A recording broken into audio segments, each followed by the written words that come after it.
BS99 news కి స్వాగతం. బులెటిన్లో ముందుగా హెడ్లైన్స్ చూద్దాం. చంద్రబాబు పెంచిన విద్యుత్ ఛార్జీలు వెంటనే వెనక్కి తీసుకోవాలి. విద్యుత్ భారాన్ని ప్రభుత్వమే భరించాలి. విద్యుత్ వెలుగులకు కారణం చంద్రన్న, విద్యుత్ భారాలకు కారణం జలగన్న. మంత్రి గుమ్మడి సంధ్యారాణి.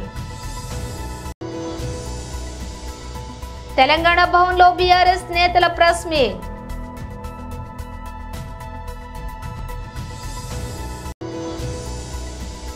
తెలంగాణ రాష్ట్ర అఖిల భారతీయ విశ్వకర్మ మహాసభలో పాల్గొన్న ఈటెల రాజేందర్.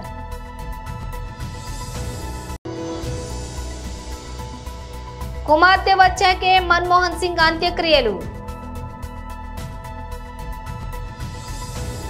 ఇక డీటెయిల్స్ చూస్తే చంద్రబాబు పెంచిన విద్యుత్ ఛార్జీలు వెంటనే వెనక్కి తీసుకోవాలి.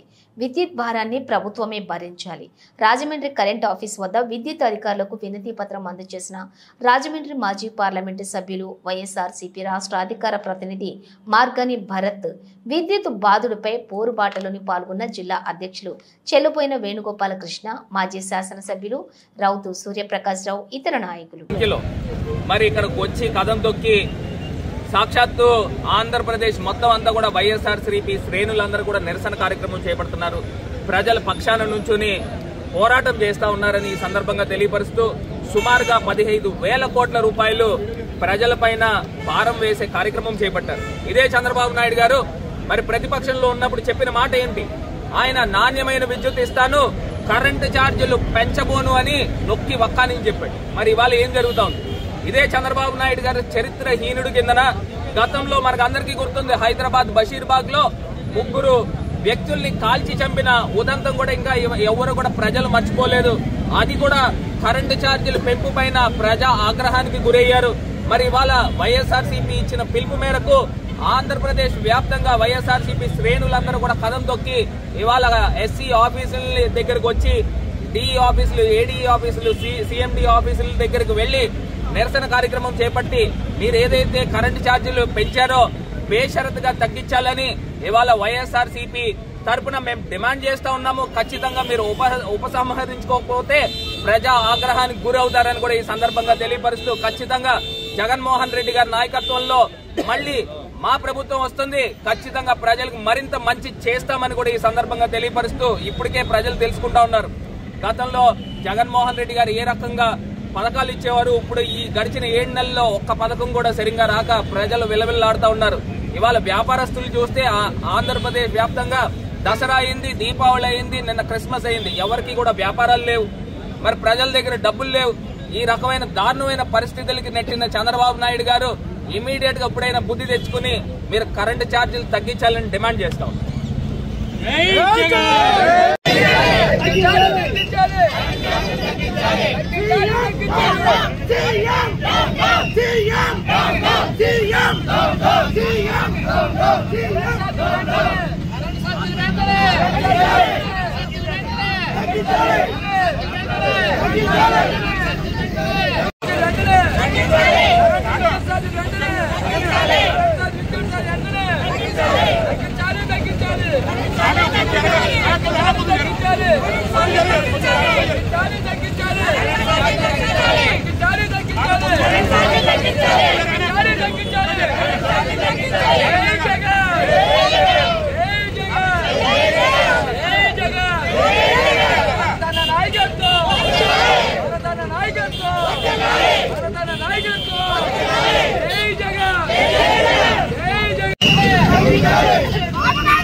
విద్యుత్ వెలుగులకు కారణం చంద్రన్న, విద్యుత్ భారాలకు కారణం జలగన్న. మంత్రి గుమ్మడి సంధ్యారాణి. అసలు నిజాయితీగాని లేని ఒక పత్రిక వాళ్ళకు ఒకటి ఉంది, సాక్షి పత్రిక. అలాగే అబద్ధాలను అలవోకగా చెప్పగలిగిన ఛానల్ ఒకటి ఉంది, అది సాక్షి ఛానల్. వీళ్ళు ఏంటంటే ఈ మధ్యకాలంలో కరెంట్లు విపరీతంగా పెంచేస్తున్నారు అని ఒక దొంగేడుపులు ఏడుస్తున్నారు. ముఖ్యంగా గత 5 సంవత్సరాల్లో 10 సార్లు కరెంటు బిల్లు పెంచిన పాపం ఎవరిది? సైకో జగన్మోహన్ రెడ్డిది. జగన్మోహన్ రెడ్డి 10 సార్లు కరెంటు బిల్లులు పెంచి దాదాపు వినియోగదారుల మీద 32,000 కోట్లు భారం వేసి ఈరోజు అతన్ని ప్రజలు చీకొట్టి కనీసం ప్రతిపక్ష హోదా కూడా ఇవ్వకుండా పక్కకు జరిపేశారు. అట్లాంటి ఆయన 11 సీట్లతో 11వ తేదీన ఉదయం 11 గంటలకు బయటకు వచ్చి ధర్నాలు మొదలుపెట్టారు. ఏదో పెద్ద వాళ్ళు చేస్తున్నటువంటి నీతి నిజాయితీ కార్యక్రమాల్లాగా. అసలు చూసిన జనాలు కూడా సిగ్గుపడుతున్నారు, అసలు దేనికి వీళ్ళు బయటకు వచ్చి ధర్నా చేస్తున్నారు అని. నువ్వే 10 సార్లు కరెంటు బిల్లులు పెంచేసి ఈ 6 నెలల్లో మా చంద్రబాబు నాయుడు గారు ఏమైనా పెంచారా? ఈ ప్రభుత్వం ఏమైనా పెంచిందా? పెంచకపోతే కానీ నువ్వు గజనీవి, ట్యాబ్లెట్లు వేయడం మర్చిపోయి ఉంటావు. కానీ కొంచెమైనా ఆలోచించాలి కదా. మీరే కరెంటు బిల్లు పెంచి మీరే ధర్నాలకు దిగుతున్నారు అంటే ఎలా ఉందంటే దొంగే దొంగ దొంగ నరిచినట్టుంది. ఎంత దారుణం! నువ్వే కరెంటు బిల్లులు పెంచేశావు, 10 సార్లు పెంచారు, 1 సారి 2 సార్లు కాదు. కానీ ఈరోజు మీరు బయటకు వచ్చి కరెంటు బిల్లులు చాలా దారుణంగా పెరిగిపోయాయి, ప్రజలు ఏమైపోతున్నారు, ఇంకా పైగా ఆ పేపర్లో రాస్తారు ప్రజలు వణికిపోతున్నారట. యాక్చువల్గా చంద్రబాబు నాయుడు గారు ఉండేటప్పుడు 3వసారి ముఖ్యమంత్రి అయ్యేటప్పుడు యాక్చువల్గా 2014లో ఎంత తక్కువ కరెంటు ఎంత దారుణం అంటే 22.5 మిలియన్ల యూనిట్లు లోటుతో చంద్రబాబు నాయుడు గారికి అప్పచెప్పారు. అప్పచెప్పినటువంటి ఆ కరెంటుని ఆ రోజు చంద్రబాబు నాయుడు గారు 2014 నుంచి 2019 వరకు మిగులు విద్యుత్తో ఈ జగన్ రెడ్డి చేతిలో పెట్టడం జరిగింది. మిగులు విద్యుత్తో చేతిలో పెడితే అది ఏంటి, గత అప్పుడు 5 సంవత్సరాల్లో ఖచ్చితంగా ఎస్టీ ఎస్సీలకు ఫ్రీ కరెంటు, అంటే ఎస్టీలు ఎవరు కూడా కరెంటు బిల్లే చూడలేదు. కానీ జగన్మోహన్ రెడ్డి ప్రభుత్వంలో ఎస్టీలు కరెంటు బిల్లు చూడడం కాదు, ఆ బిల్లు పట్టుకొని వణికిపోయేవాళ్ళు. కరెంటు తీగలు పట్టుకుంటే కాదు, బిల్లు పట్టుకుంటేనే వాళ్ళకి షాక్ కొట్టేది. తెలంగాణ భవన్లో బీఆర్ఎస్ నేతల ప్రెస్ మీట్ నిర్వహించారు. పాలమూరుపై నీడలు ఇంకా అనేక మీడియా సంస్థలలో కూడా పాలమూరు రంగారెడ్డి ప్రాజెక్టు ఇప్పట్లో నీళ్ళు వచ్చే పరిస్థితి లేదు, కేంద్రం నుంచి అనుమతులు రావట్లేదు, సిడబ్ల్యూసి నుంచి కూడా ప్రాజెక్టు ముందుకు పోవడానికి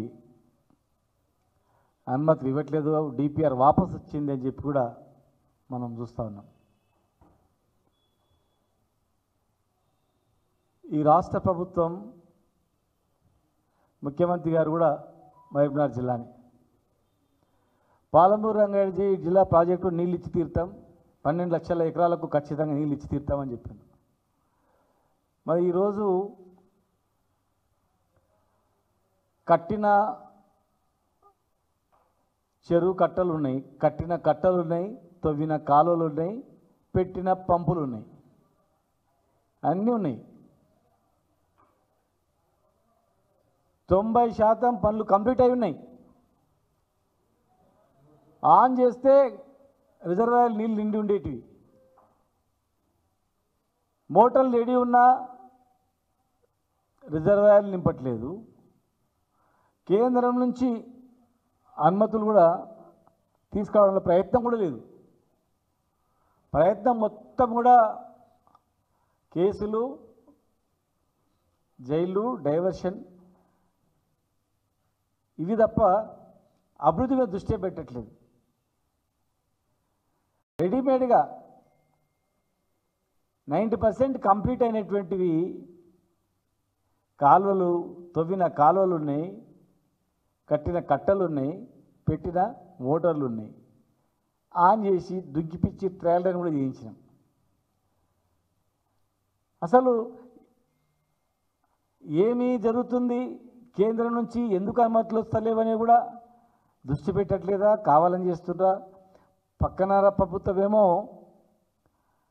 వాళ్ళ ప్రయోజనాలు దెబ్బతినకుండా ఎక్స్ట్రా తెలంగాణ మీద కంప్లైంట్ చేస్తూ ఉంది.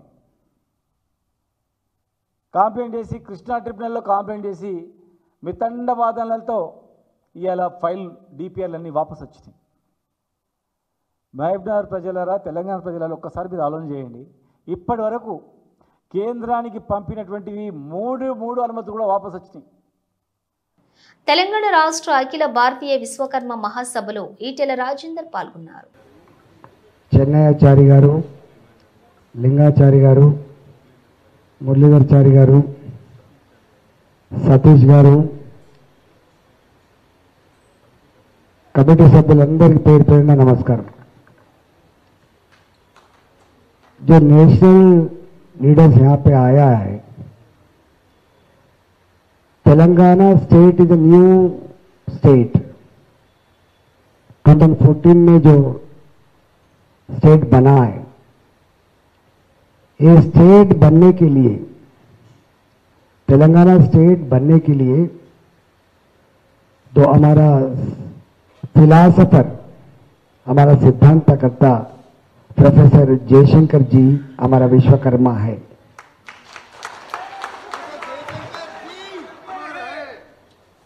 ये तेलंगाना हासिल करने के लिए फर्स्ट जो शहीद हुआ था, जो जल के मरा था तेलंगाना हासिल करने के लिए, वो श्रीकांताचारी है, हमारा विश्वकर्मा है. देश के अंदर जो विश्वकर्मा का रोल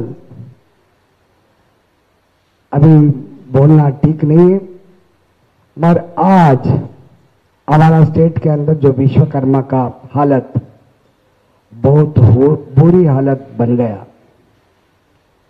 मैं समझता हूं सारे दुनिया में, इस देश के अंदर विश्वकर्मा अगर नहीं है तो एग्रीकल्चर नहीं है, कपड़ा नहीं है, मकान नहीं है, जीने के लिए, जो खाना के लिए, जो सपोर्ट करके आगे ले जाना था, मगर सपोर्ट ये लोगों को नहीं मिला. दूसरा जो मशीनरीज आया था, मशीन्स आने के बाद इन लोगों का जो प्रोफेशन है वो खत्म हो चुका, इसीलिए ये लोग अभी सुसाइड कर रहा है. तो हमारा प्रधानमंत्री जी जो विश्वकर्मा स्कीम लॉन्च किया था, तो नॉर्थ इंडिया में गरीब लोगों को लोन्स नहीं रहता, मगर यहाँ पे अभी तक लोन्स बहुत लोगों को जो मिल चुका है. ये विश्वकर्मा अभी जो स्कीम आया, मैंने एक ही रिक्वेस्ट कर रहा हूँ, आप लोग जितने जो रेडी है काम करने के लिए, उन लोगों का नाम दीजिए, हम रिस्पांस देके वो काम करने का तैयार है. భారత మాజీ ప్రధాని మన్మోహన్ సింగ్ గురువారం రాత్రి ఢిల్లీలోని ఎయిమ్స్లో చేరిన కాసేపటికే తుది శ్వాస విడవడం తెలిసిందే. 2 పర్యాయాలు ప్రధానిగా పనిచేసిన మన్మోహన్ ఇక లేరన్న వార్త తెలిసి యావత్ భారతావని విచారంలో మునిగిపోయింది. మన్మోహన్ భౌతిక కాయం ప్రస్తుతం ఢిల్లీలోని నివాసంలో ఉంది. ఆయనకు పూర్తి స్థాయి ప్రభుత్వ లాంఛనాలతోటి అంత్యక్రియలు నిర్వహించనున్నారు.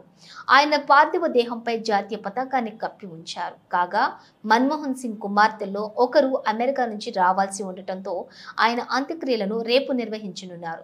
ఆమె అమెరికాలో విమానం ఎక్కినట్లు తెలుస్తోంది. నేటి అర్ధరాత్రి తర్వాత భారత్ చేరుకుంటారని కాంగ్రెస్ నేత సందీప్ దీక్షిత్ వెల్లడించారు. ఇక ప్రజల సందర్శనార్థం మన్మోహన్ సింగ్ భౌతిక కాయాన్ని ఢిల్లీలోని పార్టీ కార్యాలయానికి తరలించనున్నామని, అయితే దీనికి సంబంధించిన కార్యాచరణ మన్మోహన్ కుమార్తె వచ్చాకే ఖరారు చేస్తామని ఆయన చెప్పారు.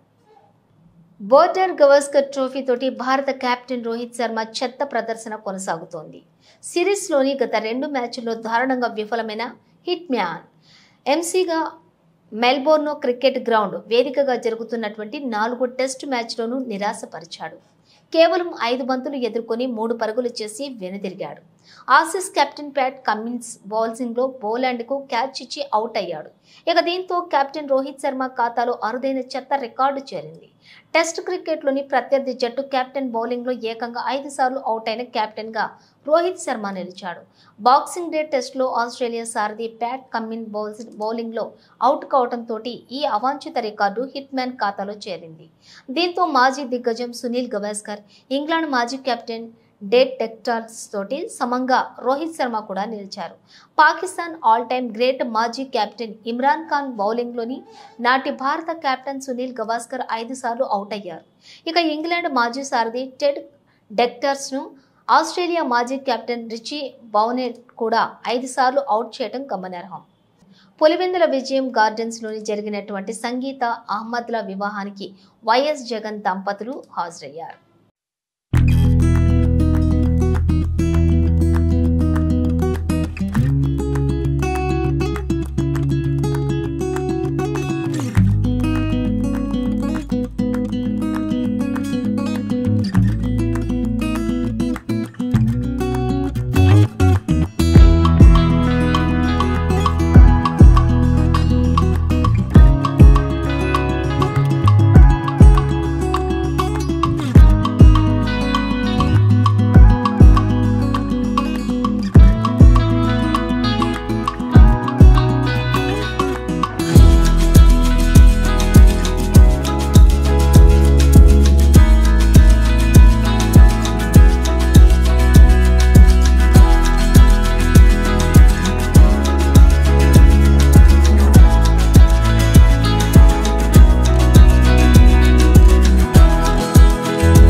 విద్యుత్ బిల్లు చెల్లించకపోవడంతో వినియోగదారుని వద్దకు సరఫరా నిలిపివేసేందుకు వెళ్లిన విద్యుత్ ఉద్యోగిపై దాడికి పాల్పడిన ఘటన కూకట్పల్లి కేపీహెచ్బీ పోలీస్ స్టేషన్ పరిధిలోని చోటు చేసుకుంది.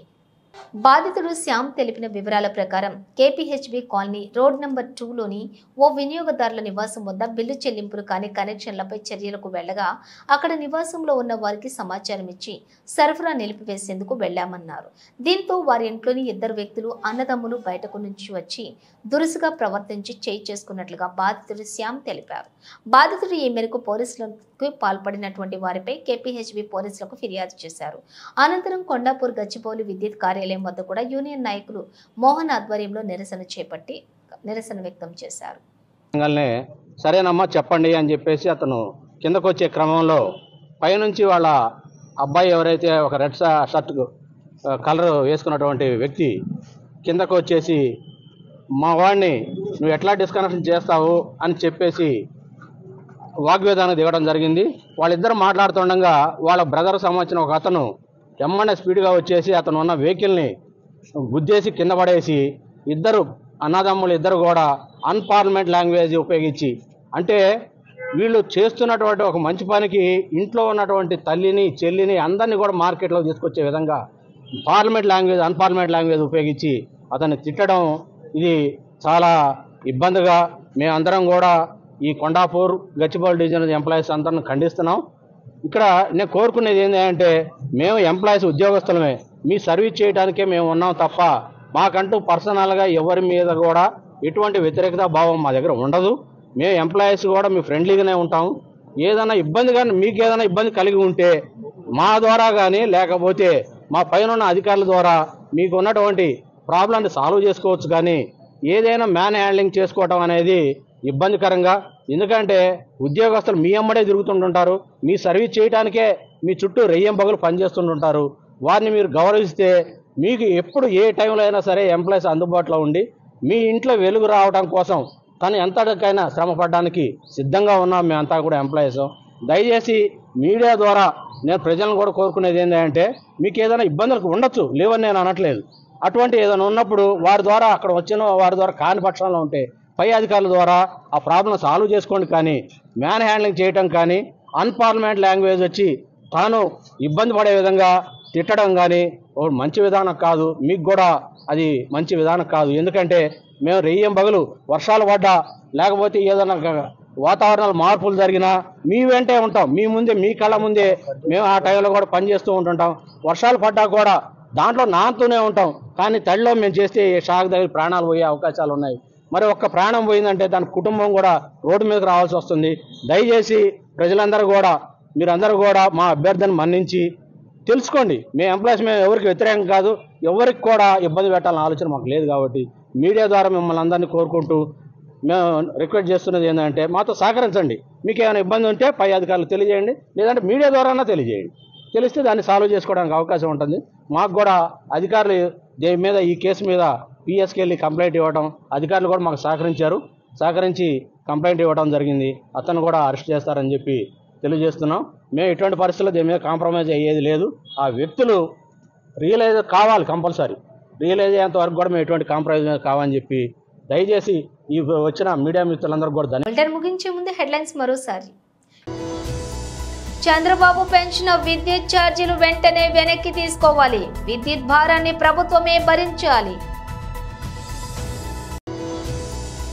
విద్యుత్ వెలుగులకు కారణం చంద్రన్న, విద్యుత్ భారాలకు కారణం జలగన్న. మంత్రి గుమ్మడి సంధ్యారాణి. తెలంగాణ భవన్లో బీఆర్ఎస్ నేతల ప్రెస్ మీట్.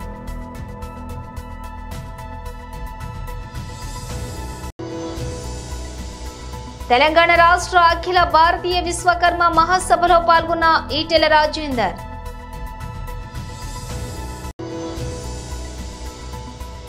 కుమార్తె వచ్చాకే మన్మోహన్ సింగ్ అంత్యక్రియలు. ఇవి బులెటిన్ విశేషాలు. మరో బులెటిన్తో మళ్ళీ కలుద్దాం.